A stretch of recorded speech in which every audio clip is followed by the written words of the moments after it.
نحمده ونصلي على رسوله الكريم اما بعد فاعوذ بالله السميع العليم من الشیطان الرجیم بسم اللہ الرحمن الرحیم۔ ناظرین، آج میں آپ کی خدمت میں ایک ایسا وظیفہ بتانا چاہتا ہوں کہ جس میں آج دنیا پوری،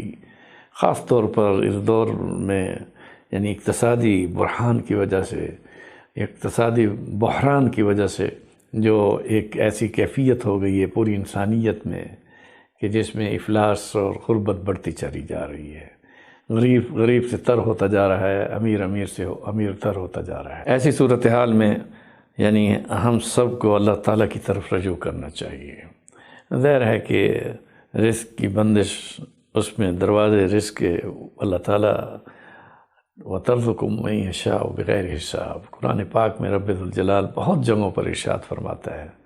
کہ جس میں اللہ تعالیٰ نے ارشاد فرمایا کہ وَاللَّهُ يَرْزُقُ مَن يَشَاءُ بِغَيْرِ حساب۔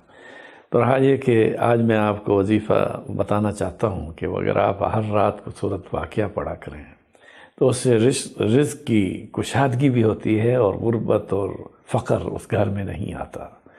یہ اتنا عظیم وظیفہ ہے۔ اب یہ کوئی زیادہ اس پر محنت بھی نہیں ہے، بلکہ ایک بار رات کو سونے سے قبل سورۃ واقعہ کو پڑھ لینا رزق کی کشادگی کے لیے رسول اکرم صلی اللہ علیہ وسلم نے ارشاد فرمایا ہے۔ تو ناظرین، اس بات کو ذہن نشین کیجئے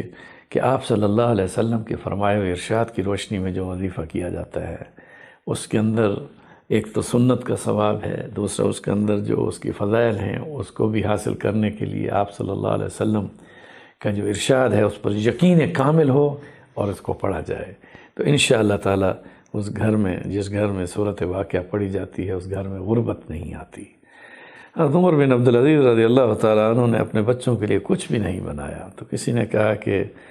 امیر المومنین، آپ نے اپنے بچوں کے لیے مستقبل میں کچھ نہیں سوچا؟ تو انہوں نے جواب میں فرمایا کہ میں نے اپنی بچیوں کو سورۃ واقعہ یاد کرا دی ہے، جس کی وجہ سے میں یقین کرتا ہوں کہ اللہ تعالیٰ ان کے رزق کی کشادگی کے ساتھ انہیں اتنی برکتیں عطا فرمائے گا کہ میں انہیں کیا دوں گا جو اللہ تعالیٰ کی طرف سے اپنے ان غیبی خزانوں سے وَمَن يَتَّقِ اللَّهَ يَجْعَلْ لَهُ مَخْرَجًا وَيَرْزُقْهُ مِنْ حَيْثُ لَا يَحْتَسِبُ، یعنی ایسی جگہ سے وہ رزق عطا فرمائے گا کہ جس سے انہیں گمان بھی نہیں ہوگا۔ تو اس لیے ہر رات کو ناظرین سورۃ واقعہ کو پڑھنے کے لیے اپنا معمول بنا لیں۔ انشاءاللہ اس موجودہ اقتصادی بحران میں جہاں غربت کا گراف بڑھ رہا ہے، اور اس گھر میں جس میں سورۃ واقعہ پڑھی جائے گی، انشاءاللہ تعالی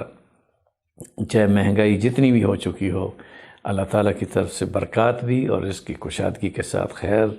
اور اولاد میں برکت اور مال میں برکت کے ساتھ اللہ تعالیٰ فراوانی پیدا فرمائیں گے۔ وما علینا الا البلاغ۔